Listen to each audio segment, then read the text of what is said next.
पाकिस्तान तहरीक इंसाफ बड़ी पुरुमीद है कि उनका मेयर होगा, वो कैसे मसाइल हल करेंगे जिनका मैंने जिक्र किया है। सिंध में क्या हुआ है कि वो 18वीं तरमीम सीएम हाउस में आके रुक गई है। सो ये जो तमाशा है, ये पिछले वाला मेयर थोड़ा बहुत ठीक कहता था, लेकिन जो इख्तियारात उनके पास थे वो भी ठीक नहीं कर सके, बिकॉज ना उनकी कोई ख्वाहिश थी करने की, ना कैपेसिटी थी, ना कैपेबिलिटी थी। पॉलिटिक्स कर रहे हैं अवाम के बलबूते पे, फोन कर रहे हैं इधर उधर लोगों को, क्या पता नहीं। तो ये वो लोग करते हैं जिनके केसेस होते हैं। ये भी एक फोन कॉल पर हो रहे हैं इकट्ठे सारे धड़े। आपको क्या लगता है? आपको क्या लगता है? अक्लमंद को इशारा काफी है। वजीर आजम शहबाज शरीफ जो जिनेवा कॉन्फ्रेंस की कामयाबी का बड़े जोर शोर से ढोल पीट रहे हैं, उसे इंतहाई कामयाब करार दे रहे हैं। इन दावों से ना तो मईशत ठीक होगी, ना ही डॉलर का बहरान संभलेगा। और नाज़रीन, ये भी वाज़ेह नहीं है कि रकम तोहफा है या फिर कर्जा। ये जो करेंसी क्राइसिस है, जो मईशत की ज़बूहाली है, इससे जिनेवा कॉन्फ्रेंस से क्या फायदा हो जाएगा हमारी आवाम को? पाकिस्तान में जो सैलाब की जबरदस्त तबाहकारियां आई थी, उसके नतीजे में जो अखराजात होने हैं बहैसियत मजबूरी कर्जों की शक्ल में हुआ है।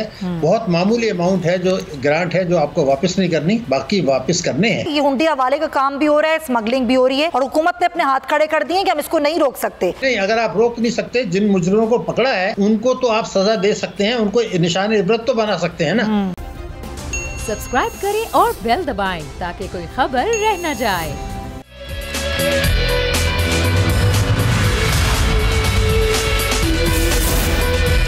बिस्मिल्लाहिर्रहमानिर्रहीम, अस्सलाम वालेकुम। प्रोग्राम में मैं सुमैया रिजवान आपको खुशामदीद कहती हूँ नाजरीन। और आज का निचोड़ है कि कराची जो कभी उरूसुल इबाद हुआ करता था, लेकिन अब इस शहर की शनाख्त टूटी फूटी सड़कें, उबलते गटर, जगह जगह कचरे के ढेर हैं। इसके अलावा गैर कानूनी तौर पर तामीरात, इंक्रोचमेंट, शहरियों का सड़कों पर पैदल चलना भी इसने मुहाल कर दिया है। यही वजह है कि एक मरतबा फिर कराची के शहरी ये कहने पर मजबूर हो गए हैं कि मुल्क के खजाने से 70% रेवेन्यू देने वाला कराची शहर आखिर लवारिस क्यों है? क्या बल्दियाती इंतखाबात इस शहर की सियासत और इस शहर के लिए तब्दीली का जामिन होंगे? क्या एक बार फिर मुंतखब होने वाला मेयर, चाहे वो किसी भी जमात का हो, वो इख्तियारात का रोना रही रोएगा? कराची का मेयर कोई भी हो, शहरियों की ये मासूमाना ख्वाहिशात हैं कि वो पानी जो टैंकरों के जरिए उनके घरों में आता है वो उनके घर के नलों में आए, टूटी फूटी सड़कें कुशादा हो जाएं, मुनासिब सीवरेज का निज़ाम हो, और सबसे अहम चीज़ जानो माल का तहफ़्फ़ुज़ फराहम किया जाए। एक तरफ फिर कराची और हैदराबाद में 15 जनवरी को बल्दियाती इंतखाबात होने जा रहे हैं। एक अनसर्टेनिटी सी अभी भी मौजूद है, लेकिन दूसरे मरहले की तैयारियाँ शुरू हो चुकी हैं, बड़े ज़ोरों शोर से मुहिम हो रही है। लेकिन अगर हम देखें तो अब पता नहीं क्यों अब तो जो सियासी जमातें हैं, जितनी भी सियासी जमातें हैं कराची की, उनकी तरफ से बल्दियाती इंतखाबात का वो जोश व खरोश नज़र नहीं आ रहा जो मासी में हमने हमेशा देखा है। और इस दूसरे मरहले में जो बड़ी सियासी जमातों के मजबूत उम्मीदवारों के दरमियान कांटेदार मुकाबला है, वहाँ पर बल्दियाती निज़ाम जो लोगों के मसाइल उनके घर की दहलीज पर हल करता है, वो होंगे या नहीं होंगे, ये सवाल हम आज उठाएंगे। और मुझे कराची स्टूडियोज हैं, उनको हम वेलकम करते हैं। पाकिस्तान तहरीक इंसाफ कराची के सदर हैं, आम रहनुमा हैं, अली जैदी साहब। Thank you so much. Karachi का सदर नहीं हूँ, अच्छा सिंध का हूँ, सिंध के सदर, लेकिन कराची का भी बना ले कोई, लेकिन कराची के मेयर की दौड़ में शामिल हैं, जो सबसे बड़ा मेयर का कैंडिडेट भी नहीं हूँ। अच्छा मुझे बताएं अली जैदी साहब, मेयर कोई भी हो, आपको देख के बात करनी है? बिल्कुल मुझे उनको देख के बात करनी है। हाँ मुझे देख के, आपको देख के आसान है। मुझे बताइए अली जैदी साहब, मेयर कोई भी हो, चले तहरीक इंसाफ का ही मेयर हो, पिछले मेयर रोना रोते रहे, हमारे पास इख्तियारात नहीं हैं, पाकिस्तान तहरीक इंसाफ बड़ी पुरुमीद है कि उनका मेयर होगा, वो कैसे मसाइल हल करेंगे जिनका मैंने जिक्र किया है? देखिए, पहले तो आपका जो इंट्रो था ना, मैं उस पर कमेंट कर दूं एंड देन ये आपके सवाल का जवाब भी ठीक है। ठीक है। जो कराची जैसे जो दुनिया में बड़े मेट्रोपोलिस हैं ना, जो जैसे बड़े शहर हैं, New York, Los Angeles, London, Chicago, कोई भी, टोक्यो, बॉम्बे, इधर भी आ जाए, वहाँ मेयर का इलेक्शन डायरेक्ट इलेक्शन होता है। बिल्कुल। यानी कि एक कैंडिडेट आता है पार्टी के अंदर से, प्राइमरी से होके, और फिर वो मेयर का इलेक्शन वो डायरेक्ट इलेक्शन होता है। हमारे यहाँ मेयर का इनडायरेक्ट इलेक्शन है, यानी कि 246 यूनियन काउंसिल्स हैं, जी हाँ, 25 टाउन्स में डिवाइडेड हैं, और 25 टाउन्स में से जो वाइस चेयर, 240 यूनियन काउंसिल में चेयरमैन और वाइस चेयरमैन के कैंडिडेट्स हैं, और 4 वार्ड्स हैं, और फिर 2 खवातीन की मखसूस नशिस्तें हैं, माइनॉरिटी की एक है, यूथ की एक है, लेबर की एक है, 5 ही एक्स्ट्रा है। तो ये 11 बन जाते हैं पर यूनियन काउंसिल, और इनमें से जो वाइस चेयरमैन होते हैं वो चले जाएंगे टाउन के लिए, और चेयरमैन चले जाएंगे ऊपर, और उन 246 में जिसके पास मेजॉरिटी होगी उसको ऑफर की जाएगी कि आप अपना मेयर का कैंडिडेट ले आए। बिल्कुल। अब वो मेयर का कैंडिडेट उन्हीं 246 में से जो इलेक्ट में उसमें से भी ला सकते हैं। हो सकता है कोई खातून माइनॉरिटी तो नहीं पाकिस्तान में एक है, लेकिन यूथ या लेबर या किसी उधर से भी कैंडिडेट ले आए। सो अभी तक किसी भी जमात ने सिवाय जमात इस्लामी के मेयर का कोई कैंडिडेट अनाउंस ही नहीं किया। ख्वाहिशमंद बहुत सारी जमातों में, हमारे पास भी सीनियर लोग इलेक्शन लड़ रहे हैं। 13 को मुमकिन है कि खान साहब ऐलान कर दें? 13 को नहीं, 13 को बिल्कुल ऐलान नहीं करेंगे खान साहब, इलेक्शन के बाद ऐलान करेंगे। अच्छा। हमारा रिजल्ट आ जाएगा फिर हम ऐलान करेंगे हमने करना क्या। अच्छा जी, 1। अब आ जाए जो आपने सवाल पूछा इख्तियारात का, ये बात भी बिल्कुल ठीक है और ये सुप्रीम कोर्ट का फैसला है कि आर्टिकल 140A है कॉन्स्टिट्यूशन का, उसके तहत जितनी भी अथॉरिटी है इंक्लूडिंग फाइनेंशियल अथॉरिटी वो इलेक्टेड रिप्रेजेंटेटिव्स तक डिवॉल्व की जाए। ये जो पाकिस्तान पीपल्स पार्टी है, खैर मैं इसको पीपल्स पार्टी नहीं कहता, पाकिस्तान पीपल्स पार्टी शहीद बेनज़ीर भुट्टो के साथ वहीं पे गड़ी खुदा बख्श में दफन हो गई, उसके बाद जरदारी माफिया शुरू हो गई। मेरा ओपिनियन है और ये मैं दुनिया को सामने कह रहा हूँ लाइव शो में, ये जो जरदारी माफिया है, इस जरदारी माफिया ने 18वीं तरमीम की बड़ा डंडोरा पीटा कि हम 18वीं तरमीम कर गए जाते जाते, जिससे बहुत सारे इख्तियारात उन्होंने मुंतकिल कर दिए सूबे में। लेकिन उसके बाद वो नीचे डिवॉल्व होने थे।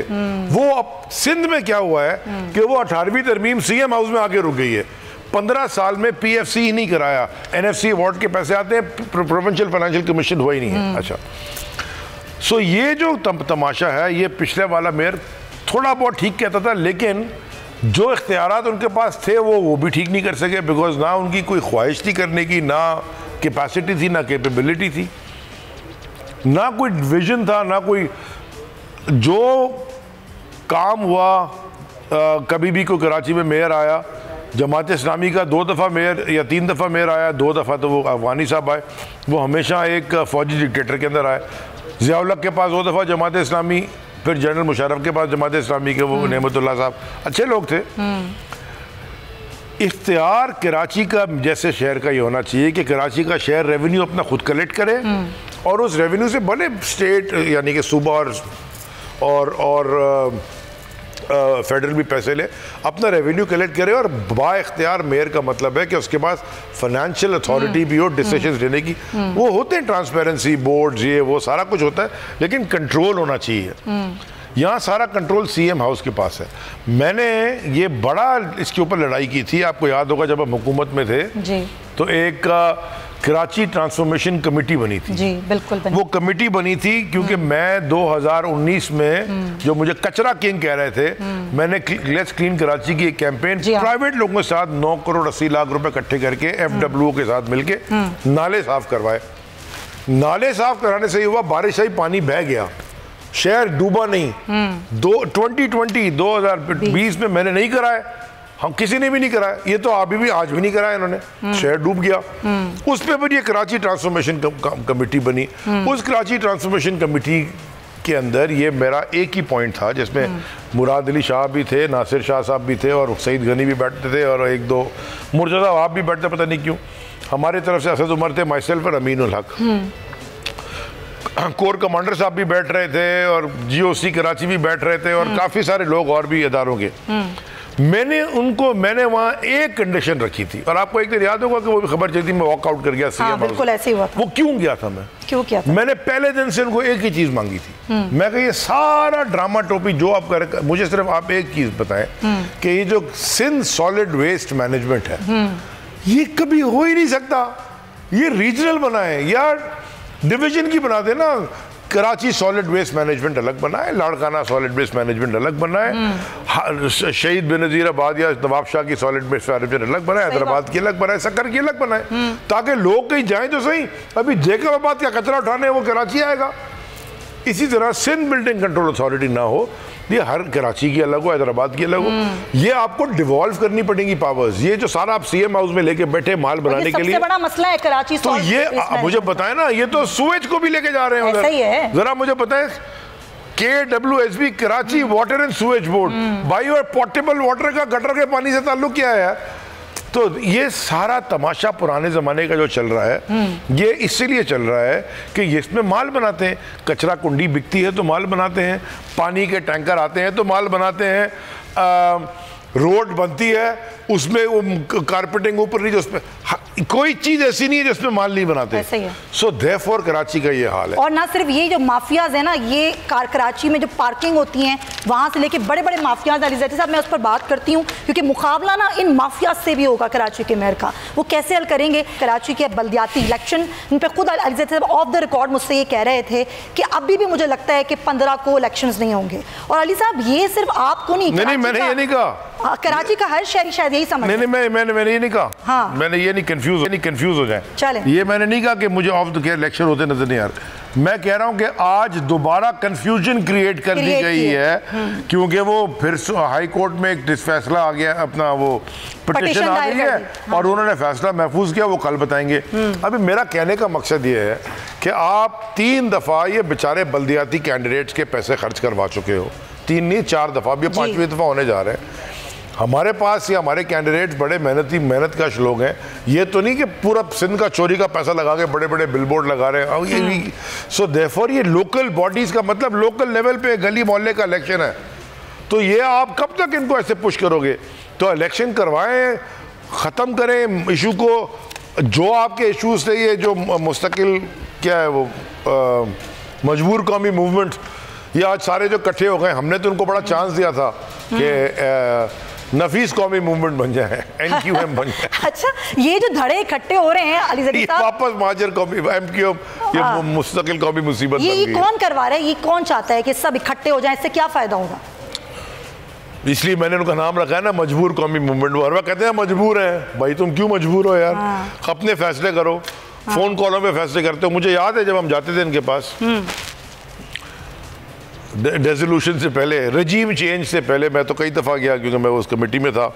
ये कह जाते थे फ़ोन नहीं आया अभी तक हमारे पास। पता नहीं कि जो बाइडेन के फ़ोन का इंतज़ार कर रहे होंगे, मुझे नहीं पता किसके फ़ोन का इंतज़ार कर रहे थे, लेकिन ये हमेशा कहते थे फ़ोन नहीं आया जी। आपको नहीं पता?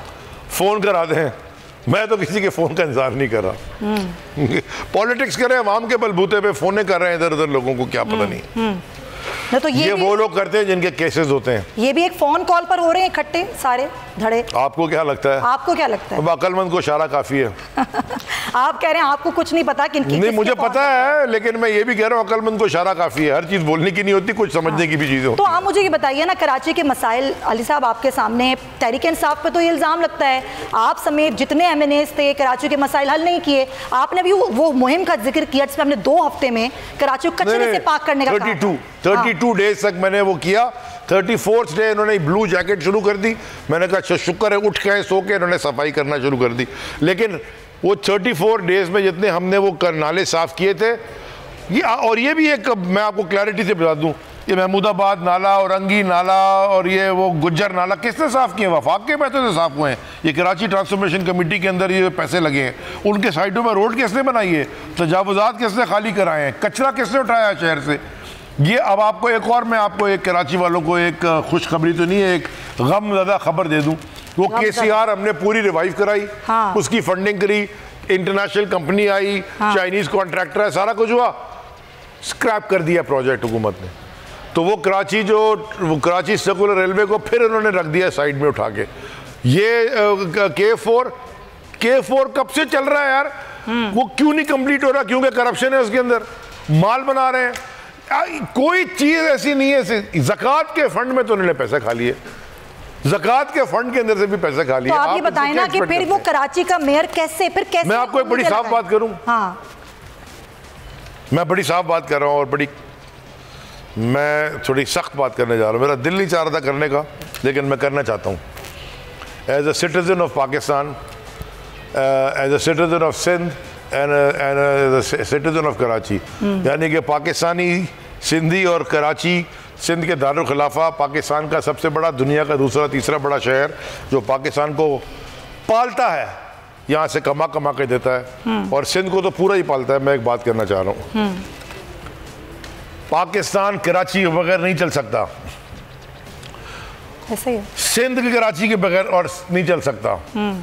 आप लोग सब ने मिलके, सही है मुझे कि सारों की मैं बता रहा हूं, ऑल सारे पावर सेंटर्स रिस्पॉन्सिबल हैं इस कराची के हाल के अंदर। क्या जनरल परवेज मुशर्रफ को यह नहीं पता था कि उस वक्त की MQM रॉ फंडेड है?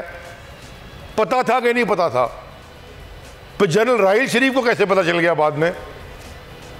यानी कि जनरल परवेज मुशर्रफ को अगर इस बात का इल्म नहीं था, अल्लाह ताला उनको सेहत दे, तंदुरुस्ती दे, वो मैं उनके साथ मेरे बड़े अच्छे ताल्लुकात हैं, लेकिन मैं उनसे भी ये सवाल पूछा था जब वो पावर में थे, एक दफ़ा मुलाकात हुई थी और उसके बाद भी, कि आपको क्या नहीं पता था कि अल्ताफ हुसैन को रॉ फंड कर रहा है?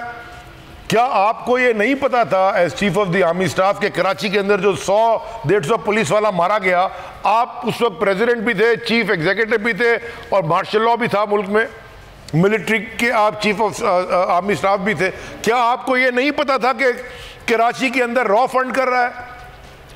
और ये जो कत्ले आम हो रहा है, सौलत मिर्जे और ये पता नहीं क्या क्या निकल रहे हैं, आपको नहीं पता था कि ये तमाशा यहाँ लग रहा है? ओब्लिवियस थे आप। अगर आपको पता था इसका मतलब है आप मुलव्विस थे, और आपको नहीं पता था तो मैं शौक में आ जाऊंगा कि ये हम क्या किस दुनिया में रह रहे हैं। अली साहब देखें, बहुत कुछ बहुत ये तो सारे बड़ा लोगों क्लियर को पता बात है। होता है। मैं आपसे एक सवाल करना चाहती हूँ, ये आपके भी इत्तेहादी रहे, मजबूरी है एमक्यूएम को इत्तेहादी बनाना हर हुकूमत की, क्या वाकई ऐसा ही? और पहली बात, देखें, आप साफ और शफाफ इलेक्शन कराएं, नहीं होते साफ और शफाफ इलेक्शन सिंध में, और ये नहीं होते थे साफ और शफाफ इलेक्शन कराची में। 2018 में पहली दफा अंदर बाहर फौज खड़ी थी, ठप्पा नहीं लगा, रिजल्ट सामने आ गया। साफ शफाफ इलेक्शन कराएं पूरे सिंध में, पूरे पाकिस्तान में, जो कि हमारा आईनी हक है, हम डिमांड कर रहे हैं। बल्दियातियों के आम इंतखाबातों पता चल जाएगा। ये आपको लग रहा है ये बल्दियाती इलेक्शन साफ और शफाफ हो पाएंगे? देखें, मैंने खत लिखा परसों, एक प्रेस कॉन्फ्रेंस की, इलेक्शन कमीशन ऑफ पाकिस्तान को खत भी लिखा।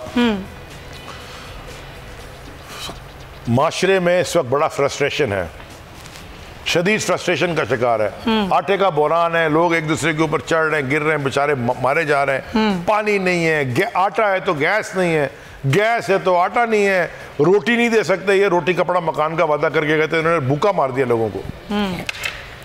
इस फ्रस्ट्रेशन में अगर आपने इलेक्शन में ये इस तरह, और पूरी की पूरी कराची के जो कैंपों में हमारा हाल था, 1000-1000 2-2000 आदमी हर वक्त खड़ा इमरान खान का कार्ड लेके पीटीआई का मेंबर बनने के लिए, और इनके सारे कैंप लगे हुए थे, उल्लू बोल रहे थे वहाँ पे। अगर आपने ये साफ और शफाफ इलेक्शन नहीं कराया, इसलिए मैंने दरख्वास्त की थी कि पैरामिलिट्री ट्रूप्स को इलेक्शन के दिन तैनात किया जाए, अच्छा, ताकि यहाँ पे सुकून से साफ सुथरा इलेक्शन हो जाए। मुझे डर और खौफ इस बात का है कि अगर ये इलेक्शन साफ शफाफ नहीं हुए और लोगों का गुस्सा, फ्रस्ट्रेशन अगर खुदा ना खासा आगे निकल गई, लड़ाई हंगामा रही ना हो जाए, होगा नहीं इंशाल्लाह, क्योंकि पुलिस तो बायस्ड है। सिंध पुलिस से तो मैं कोई तवक्को नहीं रखता, डीसीओ के अकाउंट में तो अरबों रुपए निकल जाते हैं यहाँ से। आपको नहीं पता कि डीसी के अकाउंट में क्या होता है। लेकिन आपने ये कहा है कि बहुत कुछ होने का इम्कान है, तो मैं ये मेरी आजिज़ाना गुजारिश, दरख्वास्त, बल्कि मैं कराची के लिए, सिंध के लिए, पाकिस्तान के लिए आपसे भीख मांग रहा हूँ, आप यहाँ तैनात करें रेंजर्स को और फौज को, अंदर भी और बाहर भी, कराची में भी और ख़ास तौर पर हैदराबाद में भी। साफ शफाफ इलेक्शन होने दें, कोई जरी इसके अंदर से रिगिंग और वो निकालें, रिजल्ट सब तस्लीम करेंगे, सुकून से घर जाएंगे, लोगों को अपना हक के राय देने दें। आप इलेक्शन से इसलिए भाग रही है हुकूमत, उनको पता है कि वोट इधर किसका है, तहरीक इंसाफ का, इमरान खान स्वीप कर जाएगा इलेक्शन, और जो भी पीटीआई का कैंडिडेट, और ये डर रहे हैं, हाँ, इसलिए इलेक्शन से भाग ये कुछ लास्ट कुछ मूवमेंट्स हैं। मैं बस आपसे एक पूछना चाहती हूँ, असल मुकाबला है ही तहरीक इंसाफ और जमात इस्लामी और पीपल्स पार्टी, ये 3 जमातें हैं जो कि इस बल्दियाती इलेक्शंस में। क्या इस बात का इम्कान है अली ज़ैदी साहब कि इलेक्शंस के रिजल्ट्स के बाद जमात इस्लामी के साथ, या किसी पीपल्स पार्टी का नाम नहीं ले रही, पीटीआई को इत्तेहाद कर सकती है? फिर जाहिर है आगे आपको मेयर भी बनना है और सारे मामलात भी हल करने हैं। वो अंग्रेजी का एक मुहावरा है, we will cross the bridge when we come to it. Okay. इंशाल्लाह 206, देखें कम टाइम है, जल्दी से बता दूं आपको, हाँ। इल्म में आपके नाजरीन की भी इजाफा कर दूं। 246 यूनियन काउंसिल्स हैं, 246 बिल्कुल। एमक्यूएम ने सिर्फ 160 या 161 पे कैंडिडेट है, उनके तो 80-90 कैंडिडेट ही कोई नहीं है, और जो वो हैं वो उस पर भी खाली पड़े नीचे, काउंसलर नहीं है उनके पास। पीपल्स पार्टी के पास शायद 201 या 202 यूनियन काउंसिल्स पे खड़े हैं, वो भी 46 पे नहीं खड़े। जमात इस्लामी शायद 219 या 20 पे खड़ी है, हम 241 पे खड़े हैं। तो हम सबसे ज़्यादा वैसे ही सबसे बड़ी जमात बन के सामने आए हैं। तो हमारी उम्मीद यह है कि हम आराम से 125-130 का नंबर क्रॉस कर जाएंगे। हमें जरूरत नहीं होगी किसी से इत्तेहाद करने की। अगर नहीं हुआ उस वक्त देखेंगे कि क्या करना है। बिल्कुल सही, बहुत बहुत शुक्रिया सो मच फॉर कमिंग। और अब देखना ये होगा कि 15 को बल्दियाती इलेक्शंस जब हैदराबाद और कराची में होते हैं तो फिर सूरत हाल बनती क्या है। प्रोग्राम का सिलसिला जारी है, मजीद भी इशूज़ हैं मईशत के हवाले से, वो आगाह भी करेंगे, उस पर डिस्कशन भी करेंगे, लेकिन इस ब्रेक के बाद।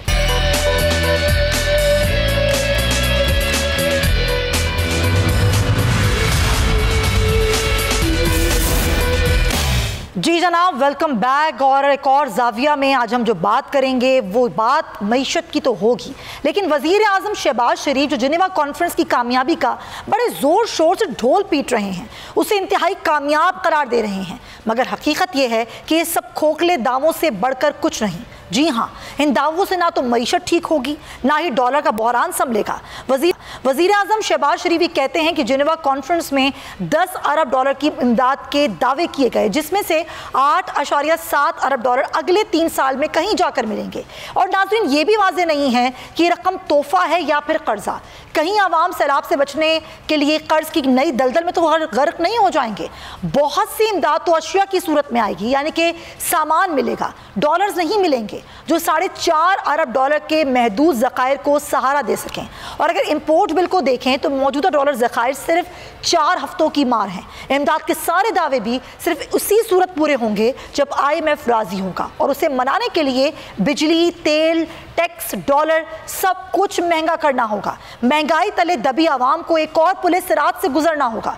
बेहतर होगा कि वज़ीर आज़म साहब झूठे शादियाने बजाने बंद करें और असल हकीकत से आवाम करें। और सबसे बड़ी हकीकत यह है कि बैंकों ने जो है वो ख़तरों की घंटी बजा दी है, और ख़तरे की घंटी ये है कि जो आपके पास क्रेडिट कार्ड्स होते हैं उससे आपको पेमेंट्स करनी होती है, तो बैंक जो हैं वो ब्लैक मार्केट से महंगे डॉलर ख़रीद कर अब क्रेडिट कार्ड्स की पेमेंट्स कर रही हैं। जो 228 सरकारी रेट पर डॉलर ट्रांजेक्शन नहीं होगी, ये आवाम को साफ साफ कह दिया गया है, बल्कि ये ब्लैक में होगी। बैंकारों का ये दावा है कि मरकजी बैंक ने ऐसा कहने पर मजबूर किया है। अब जो क्रेडिट कार्ड है वो आपके किस काम आएगा, उससे तो आपको नुकसान ही नुकसान है। और आदमी बैंक ये कह रहा है कि 70 की दिहाई के बाद महंगाई बुलंद तरीन सतह पर है, तो ये जो करेंसी क्राइसिस है ये कैसे कम होगा, महंगाई कैसे कम होगी, IMF को ही मनाना है। इसी पर हम बात करेंगे। हमारे साथ मौजूद हैं माहिर मौशरियात हैं डॉक्टर शाहिद हसन सिद्दीकी साहब। शाहिद साहब बहुत शुक्रिया आपके वक्त का। आप हमेशा लोगों को हकीकत से आगाह करते हैं, हमारे वज़ीर आज़म तो हकीकत से आगाह नहीं कर रहे, लेकिन आप हमेशा बताते हैं कि असल हकीकत क्या है मईशत की। सर मुझे बताइएगा कि ये जो करेंसी क्राइसिस है, जो मईशत की ज़बू हाली है, इससे जिनेवा कॉन्फ्रेंस से क्या फ़ायदा हो जाएगा हमारी आवाम को या हमारी मईशत को? देखिए, बात यह है कि जो वहाँ पर हमें 8.7 अरब डॉलर के तो कर्जे मंजूर किए हैं 4 बड़े आलमी मालियाती इदारों ने।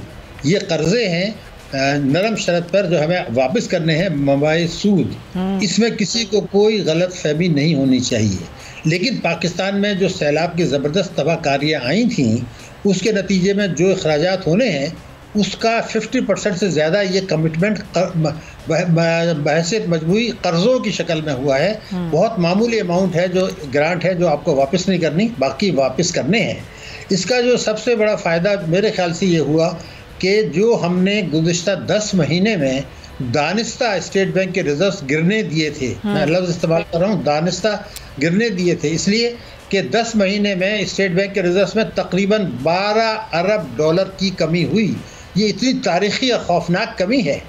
तो ये कमी जब हो रही थी तो हमारे जो हुकूमत के 2 वज़राए ख़जाना जो थे मिफ्ताह और डार साहब, ये IMF से जो मामला तय कर रहे थे उससे जानबूझ के उसका ऐसे नाराफ़ कर रहे थे जो नाकाबिल फ़हम है। पिछली हुकूमत तो आप इल्ज़ाम लगाते कि जिन्होंने 28 फरवरी का माहिदा तोड़ा, ठीक है तोड़ा। आपने जब एक माहिदा तोड़ा, मईशत तबाह थी, रुपए की कदर गिर रही थी, जो है स्मगलिंग हो रही थी, और 3 किस्म के रेट मार्केट में वजूद आ चुके थे, और IMF से माहिदा तोड़ के आप ताख़ीर इसलिए कर रहे थे। 2 वजूहत थी। एक तो ये कि इतनी दफ़ा मईशत हो जाए कि आवाम पर नए टैक्सों का बोझ लगाने का जवाब पैदा हो जाए, जो कि हो गया। दूसरा ये था कि इस दौरान में देखिए 177 रुपए का डॉलर था 28 फरवरी को, ये 240 तक पहुंच गया था, अब तकरीबन 228 है, यानी 51 रुपए गिरे। लेकिन ये एक और है, पाकिस्तान की तारीख में एक पैरेलल मार्केट वजूद में आ गई, मुतवाज़ी मार्केट, वहाँ पर इस वक्त रेट है 260। तो इसका नतीजा क्या हुआ कि जो लोग रेमिटेंसेस भेजते थे उन्होंने जो है ना ब्लैक मार्केट से पैसा भेजना शुरू कर दिया, नंबर एक। दूसरी तरीके था कि जो एक्सपोर्टर्स थे उन्होंने अपने पैसे बाहर रोक लिए। सट्टेबाजी होती रही, बैंक एक्सचेंज कंपनीज खुलेआम सट्टेबाजी करते रहे, स्मगलिंग होती रही, डॉलर स्मगल होते रहे, अफगानिस्तान हुंडी हवाले का कारोबार फरोग पाता रहा। अब मैं पूछना चाहता हूँ, ये तबाही बर्बादी हो रही थी तो हमारी कौमी सलामती कमेटी दिसंबर में एक इजलास करती है, वो ये कहती है कि स्मगलिंग रोकी जाएगी, हुंडी हवाले को। अरे भाई मुझे ये बता दें कि 8 महीने से क्या कर रहे थे, और क्या स्मगलिंग रोकने के लिए, क्या हुंडी हवाले के कारोबार रोकने के लिए कौमी सलामती कमेटी की फैसले की जरूरत है? सही बात। ये तमाशा कर क्या रहे हैं? और डॉक्टर साहब ये तो अभी तक हो रहा है, ये हुंडी हवाले का काम भी हो रहा है, स्मगलिंग भी हो रही है, और हुकूमत ने अपने हाथ खड़े कर दिए कि हम इसको नहीं रोक सकते। जब आप नहीं रोक सकते और आप सब कुछ होने दे रहे हैं तो फिर आप किस बात के लिए हुकूमत में? नहीं, अगर आप रोक नहीं सकते, जिन मुजरिमों को पकड़ा है उनको तो आप सजा दे सकते हैं, उनको निशान इबरत तो बना सकते हैं ना। इसलिए उनको तो आपने कमाने दिया, खूब कमाया, खूब दौलत लूटी उन्होंने, मुल्क की मईशत को खोखला किया, महंगाई बढ़ी, इंपोर्ट्स महंगी हो गई, सब कुछ तबाही बर्बादी आई, और दुनिया में पाकिस्तान की साख खराब हुई क्योंकि डिफॉल्ट के नारे लगे। हालांकि वो नारे गलत थे, नहीं लगने चाहिए थे, बहरहाल लगे। मगर मैं ये कहना चाहता हूँ कि जो कौमी सलामती कमेटी आज फैसला कर रही है, ये अप्रैल मई में क्यों नहीं कर लिया कि हम कौम जानना तो चाहती है। और जब आपके पास 8 बैंकों की लिस्ट तो है कम से कम, उसके अलावा भी हैं जिन्होंने सट्टेबाजी की है, तो उनमें से कितनों को पकड़ा गया? किसी को पकड़ा नहीं गया सर। शो कॉज नोटिस के अलावा किसी के खिलाफ कोई कार्रवाई नहीं की गई। हम मुझे डॉक्टर साहब ये बता दीजिएगा कि अब क्या हम करेंसी क्राइसिस से निकलने की पोजीशन में कहीं आ रहे हैं? क्या अब इस साल 2023 की मैं बात कर रही हूँ, क्या मिनी बजट लाए बगैर कोई और चारा है? IMF की शराइत पूरी किए बगैर कोई चारा है कि आवाम को कोई रिलीफ दिया जा सके? ये हुकूमत इस पोजीशन में है? देखिए, पहले तो मैं आपको ये बता दूं कि जून 2023 तक पाकिस्तान में महंगाई की शरह बहुत ऊंची रहेगी। इस वक्त जो दिसंबर में हमारी महंगाई है 24.5%, भारत में है 6% और बांग्लादेश में है 9%, हमारी 4.5% है। हमारी अपनी हरकतों, हमारी अपनी पॉलिसियों का ये महंगाई नतीजा है जो 22 करोड़ आवाम भुगत रहे हैं। ना वो पेट भर के खाना खिला सकते हैं बच्चों को, ना इलाज मुआवजा करा सकते हैं, ना तालीम दिला सकते हैं। ज़िंदगी उनकी अजीरन हो गई, मुल्क के मुस्तकबिल से और अपनी अगली नस्ल के मुस्तकबिल से वो मायूस हैं। ये पाकिस्तान की सलामती के लिए ख़तरा है। हम किस गलत फहमी में पड़े हैं, और इतनी बड़ी तादाद अगर मायूस हो जाए कि हम, और ये भी समझ लें अगली नस्ल भी तबाह होगी, ये बड़ी ख़तरनाक सूरत हाल है जो हमने पैदा की है। तो मैं तो ये चाहता हूँ कि पहले तो रिजर्व्स गिरे, रुपए की कदर गिराई गई, रिजर्व गिराए गए। इस पर जिन लोगों ने किया है उन सब के खिलाफ एहतसाब हो, स्टेट बैंक का एहतसाब हो, हुकूमत का एहतसाब हो, कैबिनेट का एहतसाब हो कि भाई डॉक्टर साहब आपको लगता है ऐसा होगा? देखें, हम रियलिटी पे बात कर लेना, आप कह रहे हो, लेकिन ऐसा होगा नहीं। मैं तो ये बात कर रही हूँ कि इस मईशत को ठीक करने के लिए क्या आपको इस हुकूमत की कोई भी पॉलिसी नजर आती है फिल वक्त? देखिए, इस वक्त मैं ये समझता हूँ कि जितनी तबाही बर्बादी होनी थी हो चुकी है, मजीद नहीं हो सकती। अब ये फौरी तौर पर मेरे अपने ख्याल से कोशिश पूरी करेंगे कि अगले चंद रोज में IMF के साथ किस्त मिल जाए, उनके साथ प्रोग्राम बहाल हो जाए, उनकी शराइत पूरी करनी पड़ेंगी। किसी न किसी शक्ल में मिनी बजट आएगा, पेट्रोल के नर्ख बढ़ेंगे, बिजली और गैस के नर्ख बढ़ेंगे, इसमें किसी को कोई शुबा नहीं होना चाहिए। इसीलिए मैंने कहा था महंगाई बढ़ेगी, लेकिन अगर ये किस्त आपको मिल जाती है, जो कि अब लेनी पड़ेगी वरना तो तबाही बर्बादी हो जाएगी, ये पैसा भी नहीं मिलेगा, तो सऊदी अरब से आपको $2 अरब नकद आपको डिपॉजिट मिलने का उन्होंने कमिटमेंट कर दिया है। तो कुछ और भी पैसे मिलेंगे। पहली बात तो है कि ये जो आपको कर्जे मिल रहे हैं ये मईशत की बहाली के लिए नहीं है। ये जो तबाहकारियाँ हुई हैं, सैलाब की तबाहकारियाँ, उसके बाद हमें मईशत को बहाली नहीं करना है। अभी जो तबाह हो चुकी है उसको ठीक करने के लिए IMF से कर्जे लेंगे, हम दोस्त ममालिक से कर्जे डिपॉजिट लेंगे और बाहर से बॉन्ड्स कराएंगे, कुछ असासी बेचेंगे। इस तरीके से कोशिश ये होगी कि अगस्त तक गुजारा कर लें, और क्योंकि उसके बाद मुश्किलात का दौर अभी आना है। अभी बहुत ज़्यादा नारे लग गए, लेकिन अब खतरा 2023 में तो नहीं, लेकिन 2023 कहीं ऐसा तो नहीं है, कहीं ऐसा तो नहीं है डॉक्टर साहब कि अपनी सियासत बचाने के लिए, क्योंकि इलेक्शंस का साल है, कहीं इस तरह के कोई फैसले करने पड़े हुकूमत को जो कि उनके लिए भी और मईशत के लिए भी और आवाम के लिए भी खतरनाक हो? देखिए, बात तो ये थी कि आवाम के लिए ख़तरनाक, मुझे नहीं पता कि महंगाई तो बढ़ेगी, महंगाई तो ऊंची रहेगी। आवाम आदी हो गए हैं अपने अपने जो है बीवी बच्चों को मारने से और जलसों में आके जिंदाबाद के नारे लगाने से मेरे तो उनकी सोच भी नाकाबिल फहम है। उन्होंने कभी गिरबान से नहीं पकड़ा जनाब ये तमाशा क्या हो रहा है। यानी जब स्मगलिंग आवाम का भी एक कसूर है कि भाई आवाम भी तो पकड़े, गिरबान से क्या वैसे ही बात करें, कम से कम कुछ पूछें तो कि आखिर इस तबाहकारी का जिम्मेदार कौन है और ये कैसे तबाहकारी लाई गई। आप कह रहे हैं दानिस्ता ऐसा किया गया। बहुत शुक्रिया हमारे माशियार सिद्दीकी साहब, आपके वक्त का बहुत शुक्रिया। देखना ये होगा कि इस साल क्या जो झूठे दावे करते ही रहेंगे या फिर आवाम को कोई रिलीफ दिया जाएगा या फिर वही IMF की शराइत मान के और अपनी किस्त को लेकर मईशत को बेहतर करने की कोशिश की जाएगी। इसके साथ ही नाज़रीन प्रोग्राम का वक्त खत्म होता है। अपना बहुत ख्याल रखिएगा। अल्लाह हाफ़िज़।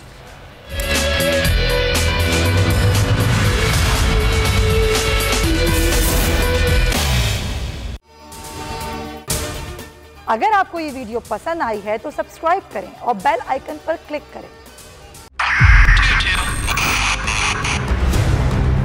2022 बहुत सारे तोहफे भी देखे गया पाकिस्तान की आवाम को। पाकिस्तान की आवाम को एक तोहफा ये दिया कि आवाम को पता चल गया कि पाकिस्तान का मीडिया क्या है। साल 2022 में सबसे ज्यादा देखे जाने वाला चैनल बोल न्यूज रहा नंबर 1। हमने बहुत सारे शोज और ट्रांसमिशंस की, पूरा साल मुसलसल जदोजहद में निकल गया कि ये वोट ऑफ कॉन्फिडेंस के पीछे कौन लोग थे।